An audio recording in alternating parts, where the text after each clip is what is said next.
Naga Chaitanya as a person, I would say the one person that I'm so happy that I made my debut with in Telugu, because not once did he ever make me feel like maybe you just said something wrong in your dialogue, or maybe where he was worried whether I'd be able to do it or not. Not once. I think there were some beautiful stories that films that were narrated to me a couple of years ago, but at the time people were not making that many female oriented movies, or just stories that have a very different outlook or impact. One such beautiful movie, I would say, was English Winglish, which, I mean, not that I had anything to do with it, but when I watched it, oh my God, I mean, I absolutely fell in love with that film. And I kept wondering, why do people not make more such movies, There was a Kahani, there was an English Winglish, those kind of movies. Rock On or Bol Bachchan? Oh, that's mean. Why? Okay, I'm going to say Rock On, and if you allow me to add a line, that the movie changed my career and like trajectory of life, so it'll always be very special. Yeah. How lovely. Okay, describe these co-stars in one word. Farhan Akhtar. A genius. Naga Chaitanya. Again, how do I put it into one word? A dream co-star.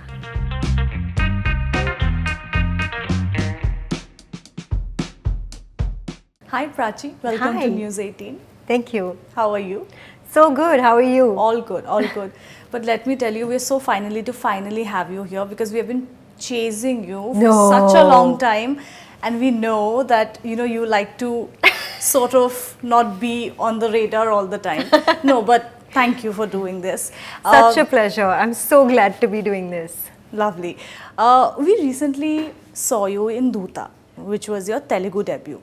And I have watched a bit of it, because I think, your character sort of, I can sense it venturing into some really dark zones. And well, I'm sure it was, physically and emotionally draining, to play a part like that. I cannot give away too much, because I'm sure a lot of people are still watching it. Was there any initial apprehension about sort of putting yourself through that kind of a torture? Oh my God. What can I say? I'm an actor and I love the torture. But I'm absolutely loving the fact that you're on the edge right now about me. You don't know what to expect on the show. And I think that was our exact intention with, with the show, the plot in the whole series. As far as doing the show is concerned, I don't know, for some reason all of these years I haven't ventured into another language. I've been doing like Hindi films, and for some reason Telugu, Tamil, Kannada, Malayalam, I've not explored those, or even Marathi, or Gujarati. But this time I think there were varied factors that kind of contributed to that. To me saying that yes, this is it, maybe this is the right time. For one, I was always kind of apprehensive about not knowing the language, so I thought that in a sense that may be a barrier. So because when you are on set, and I think with language there's a huge like fine line about a cultural difference also, because like when we converse in Hindi or Marathi with each other, or Gujarati, versus when we're having a chat in English, a lot of it is different, right. And there's a tonal difference, there is a coloring the language difference, and then there are certain things that only come with your mother tongue, like those things, and which what I'm talking about. Absolutely. So those kind of things, and I thought that maybe because of that I may not be able to get the 100% out of this role, because I don't know the language. But of course I had, Vikram called me, and he wanted me for this series. my initial answer was, maybe it's not the time yet. But he was Really? Why did you feel so? same thing. See, this whole language thing. Yeah, And okay. in a series, it's also a little more different from a movie because it's more conversational. In a series, you don't really, your time doesn't get by through songs and things like that. So it is more talky, it's more conversational, and that means more dialogues. Right. But Vikram was so persistent. He was very, very clear that he just wanted me for this role, and he wouldn't give up. And he said, Naga Chaitanya and I both are very, very keen that we just see you only for this role. And then, it kind of occurred to me that I've of course never done a supernatural genre before, never ventured in Telugu before, not worked with this amazing set of people before, and every few years I think one looks for a new challenge, because when you are doing a line of work since a very long time. For me, I mean, I started when I was 17, Right. so since then I'm doing this, and every few years you feel like what new challenge can I take up, how can I grow in what I'm doing. And being on the sets of a Telugu show, it kind of reinstilled a sense of confidence also, that okay, I can do this, this is great. But it was Vikram. He made me feel so comfortable. We had these calls, and he discussed things about the role with me. One thing I think he made me sure of was that this worry about not knowing the language wasn't even his concern. Like he wasn't worried about that, and I think that put me at ease, because then we were focusing on, okay, this this is how her track changes the trajectory of maybe what's happening in the life of certain people on the in that world, and how maybe some things that that happened with her are moving the story forward. So then those, the rightly so, the kind of concerns that should be there, then they were our point of what we were looking at. So I think those kind of things, it just felt like felt organic, and maybe I should do it. And also, Vikram and Naga Chaitanya wouldn't give up, so I had to be on this one, and happily so. Lovely. But tell me honestly, were you not receiving offers from down south all these years? Yes. You were. Yes. Okay. Yes, I was. Okay. But you waited for the right one. I think so. In fact, I think just after Rock On, I had plenty of offers from other languages like Tamil, Telugu, and those. But at the time, I mean, I was 19, I was a teenager, and I thought that this is going to be really, tough, and also balancing it with, whatever work that I was already doing here. So it felt like a big leap, and I thought that, maybe I need a little more experience before I can go and, face the camera there, because it would just be a different approach, I think, towards the role. Now, being in front of the camera is already natural. So now you're kind of you have a different focus, but you're able to find the balance between the conviction, doing what you're doing, and yet, while you're speaking the lines, for example, sometimes that you mispronounce something, but you don't let that show on the face. You just keep going, like when you forget a step on stage, a dance step or something like that, but you keep going. So I think some experience in life was, I think, needed before I could venture. Okay. Tell me one thing that you sort of discovered about Naga Chaitanya, the actor, the person underneath the star that he is. Sure. So many things. I think for Naga Chaitanya as a person, I would say the one person that I'm so happy that I made my debut with in Telugu, because not once did he ever make me feel like maybe you just said something wrong in your dialogue, or maybe where he was worried whether I'd be able to do it or not. Not once.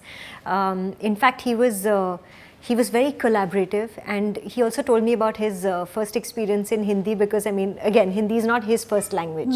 So he said that this was exactly me on the sets of a Hindi project, because for me also the language is different and new. So he also had to kind of find his approach to it and learn and figure out and, you know, make the mistakes that humans make.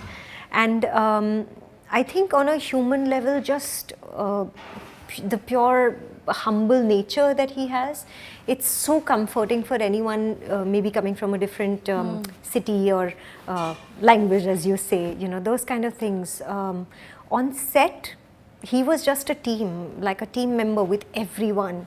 And no air of stardom, nothing. absolutely none. No air of stardom whatsoever. If you have to be wet in the, you know, rain in the scene for 6 hours, then you do it. Because, you know, on our show, when you watch it, you'll see that rain is another character. It is. Because it's a constant throughout. Yeah. And that is tough work, you know, to be shooting in the rain the whole time, and while you're supposed to be drenched or wet or running in the muck and all of it. It is an added effort, but nothing. I just saw someone who was focused towards his work, not taking anything for granted, and being very, very patient. I think patience is the first thing anybody could hope for from somebody who's your co-actor when you don't know the language. Right. It was beautiful. He would give me his cues. Of course, when it was my shot, he would give me the cues in English so that I would understand everything he's saying and respond to every line that way. Because otherwise, I would miss important things in his dialogue, you know, which is a whole paragraph, and not know which line meant what where. It goes by really fast, you know, when you don't understand the language. But he would do that. He would give the cues in English, and I think that's so nice. That's just so nice. We also heard, sorry. I'm going to add there that he has this amazing cloud kitchen in Hyderabad. That's exactly what I was getting. And oh my God, we were so spoiled, all of us. We would just keep ordering, you know, amazing food from his cloud kitchen, and oh, just the best food that I've ever had. What do I say? Hyderabadi biryani. Yeah, like I think that completes the whole experience. Like, you know, you wouldn't imagine that food is going to be such a big part of it. But then, as they say, you know, like the best bonds are created over food, and that's exactly what happened. Yeah. That's so lovely. That's great. Okay, you know, in this day and age where the paparazzi culture has become so, you know, dominant, how do you escape them? We never see you anywhere. You're never spotted at airports. You're never spotted at gyms. How do you navigate that? I just don't tell people my whereabouts. I don't know what to say, but you know, it's not like I don't like seeing them. It's always so nice. I'll give you this, you know, whenever the paps are at the airport, whoever that they may have come for, and if I'm there and if I happen to see them, I just see the biggest smiles on their faces. It is so endearing. It's just the most adorable thing ever, and they're really cheeky and cute, huh? They will they say these things to make you laugh, and then, you know, in your video you're looking all like smiley and you're laughing. Right. It's adorable. It's like a, you know, it's a thing, like they've developed their own knack, and then they know, you know, some people are more friendly than the others who, you know, somebody may be awkward. So they sense those things, and it's just very nice that, you know, on a human level, like, I mean, at the airports, come on, the timings are just the oddest. You could be stepping into or out of an airport at the oddest hour, but they are there, you know, tirelessly, and that's right. Sometimes you may not even want to face the cameras, but I think they kind of get that. So they've become sensitive, I think, over time, and I like that. And I'd just say that, you know, as much as we love seeing them, if they can be sensitive with us as we try to be with them, it's just the best equation. But I'm just not telling everyone my whereabouts, okay, guys? Very interesting, Pracchi, because, you know, you are a public figure. Yeah. Despite that, I mean, we don't get to see much of you, you know, at Bollywood parties or something. You keep your private life, you know, fiercely sacrosanct. You don't let it out. How do you manage to do that? I mean, you know, despite constantly being under the limelight. Is that a conscious call? Well, if I give away the secret, we should make a show on that. Let's make I think it would make for a great watch. Oh my God. What do I say? I think I've always been a very private person from the beginning, from the first ever show or film that I did. Since then, and something in me never changed. I just kind of my approach stayed the same. And every time maybe there's a release or something that I would love to talk about or tell people about, then you see a little more of me. But at other times, I don't know, that like something didn't change. I still felt like, oh, I want to be a little more private. To be honest about that, yes, I've had to, sacrifice certain things or even face things in my personal life, I think, which kind of become a point of conflict just because of the nature of, work you're doing. I mean, you're trying to guard your personal space, but also, I mean, this is a job you have to do, and on a human level, I think it's. I'm still learning, I'm still learning how that can impact your personal life or your just your life at home or just your equation with the audience. All of these things, it's like a never-ending learning process, and I'm still learning that. I keep saying that I'm going to try and be, a little more active on social media or, be out there a little more. But it's not happened yet. I'm going to work on it. But have you ever had people telling you that, Pracchi, because this is the perception in the industry, if you are seen more, probably you'll get more work, be noticed by more filmmakers. Has that something that ever occurred to you that, let me get seen a little more to get more work? It's just that it just doesn't come to me naturally. So, it feels like a very forced effort, and that is really exhausting. So to have to kind of do that day in and day out or for weeks or months or years, I think it's just very exhausting, and that's why I made my peace with it. I said that I'm still here. So that's the best part, regardless of everything. But when I realized that, this added effort is just kind of exhausting me, it's taking away from, maybe, I mean, on a bigger level, you kind of, then, you're investing your time into things that are not kind of coming naturally to you. So it's like you're probably, you don't want to not focus on the more important things. So that's why I thought that let this just be as it is. But yes, if you do talk about, like you said, being seen a lot more, to people who want to do that, I would just say that if it's coming naturally to you, it's amazing. It's the best thing, in a sense, to be at the top of somebody's mind is a very good thing, because yes, when they're thinking of certain casting or certain work, then you are at the top of their mind, so which is great.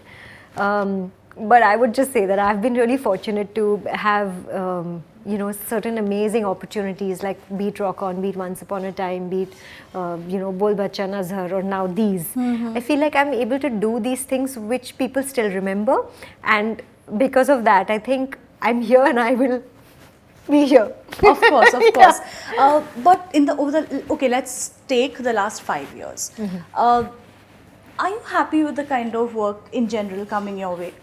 I think I'm happier now than ever, because I think I've seen a couple of years ago, I've seen a whole phase of Hindi films where there were not only just formula films, but also at the same time, I think there was unfortunately very little to do for girls. By that I mean just stereotypical roles, and I will not generalize. We still had Vidya with a Kahani, and we still had a Queen and some amazing movies. But in general, if you see a large majority of the content at the time, they were not only formula films, but yes, for girls it was always very stereotypical. You're the girl next door, or you're the glamorous one. It was so limited, and I feel like that doesn't serve us. I mean, it's always fun doing those kind of movies where if you are enjoying the experience, but you cannot keep repeating that. And with the kind of, I think, OTT films or series or even theatricals that we're doing now, we have gotten more experimental. So I think for me, I like this phase the most. And you know, if I say something more, I know it'll be a giveaway, but a couple of things that I've done in the last few years are are absolutely not something that people would expect me to do. So the nature of those roles that I have done, they are unexpected trajectories and you know, character arcs. Yeah. So I like this phase a lot. Yeah, I'm excited also to see what you bring to the table. But you know, what you said, Pracchi, is very interesting, that you know, the role of a woman, it was sort of limited to Right. perhaps playing the hero's second fiddle. Yeah. Did you ever feel stuck in that rut personally? Absolutely, yes. I did. You know, I think there were some beautiful, beautiful stories that films that were narrated to me a couple of years ago.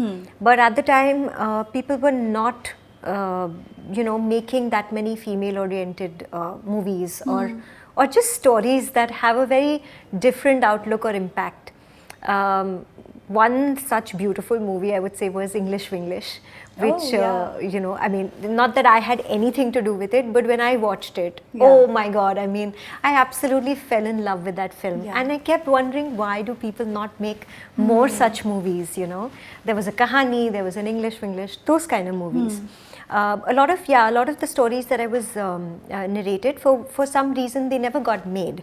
And then you of course saw me doing the movies that I was doing at the time, but this was a whole you know, different world altogether, but nobody was making those movies. So now they are, and that's why it's a good thing, because you know, I think now women's opinions, or just our general, you know, standing in society as it should be, you know, it's at least taken into consideration. Right. So yes, a few years ago, I think, yeah, we had a phase in cinema where it was all about just the pressure of looking good, or you know, just being there, but not anymore. Do you have that regret that those films did not get made at that time? Oh sure, I think sometimes I miss you know, the experience that I never had. Right. I would put it that way. I think it's again, it's a part of growing up and processing, because missing something that actually never happened. Right.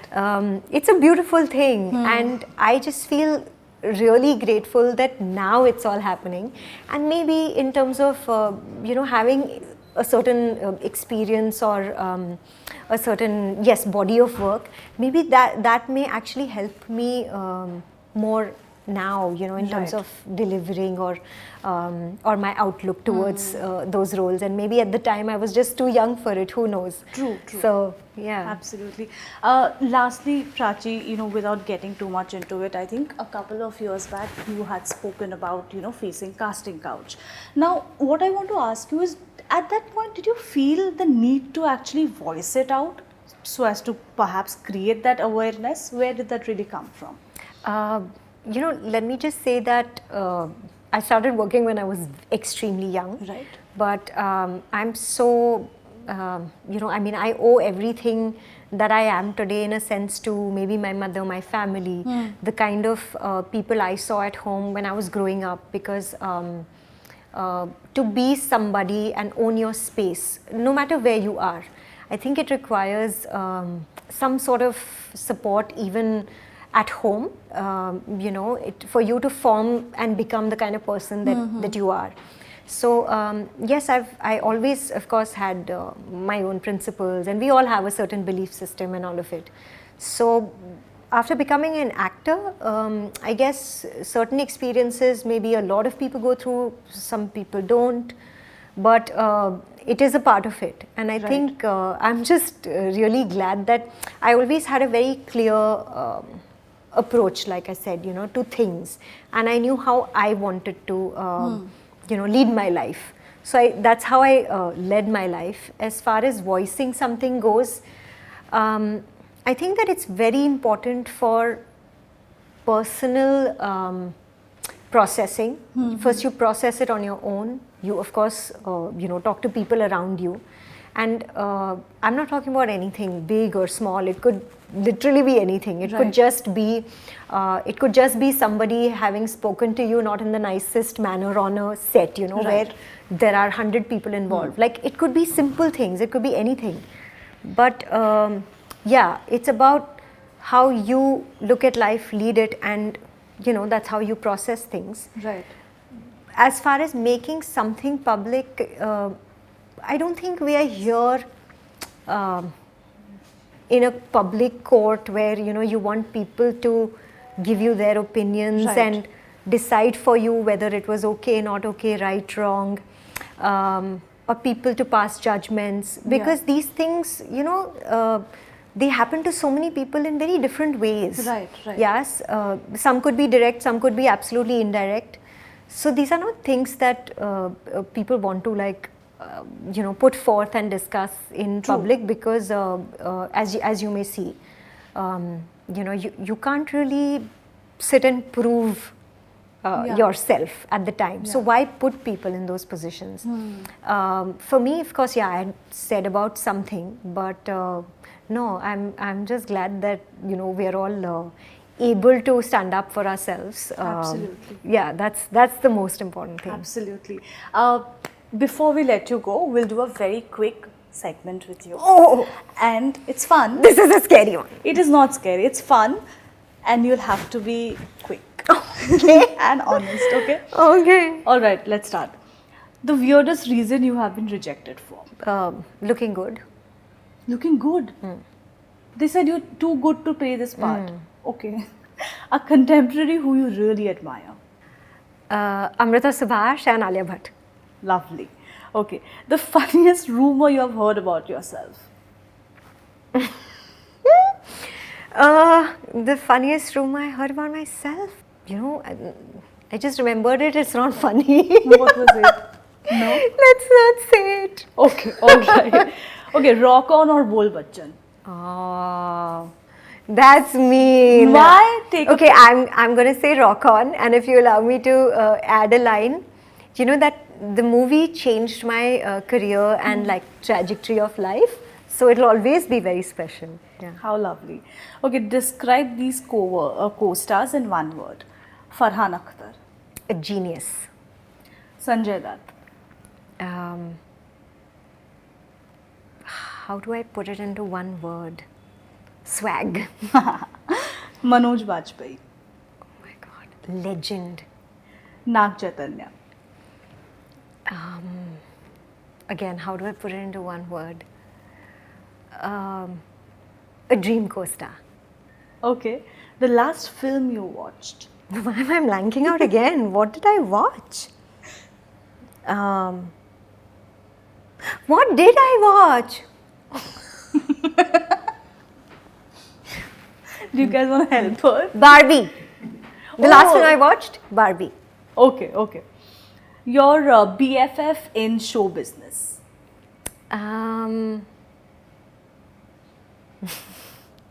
No BF. No BFF. In show business. Okay, the All last. those who are my friends in the show business, I think I'll have missed calls from them now. Okay, okay. The last one. Your big Bollywood crush? Oh, my big Bollywood crush. I think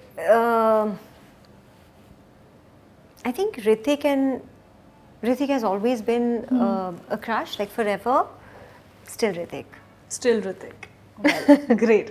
But on that note, thank you so much. Thank you for being such a sport. Thank you. And opening up. And all the very best. I'm waiting for silence too. Thank you. This was fun. Yes. Thank you. Hi, this is Pracchi Desai, and you're watching me on News 18.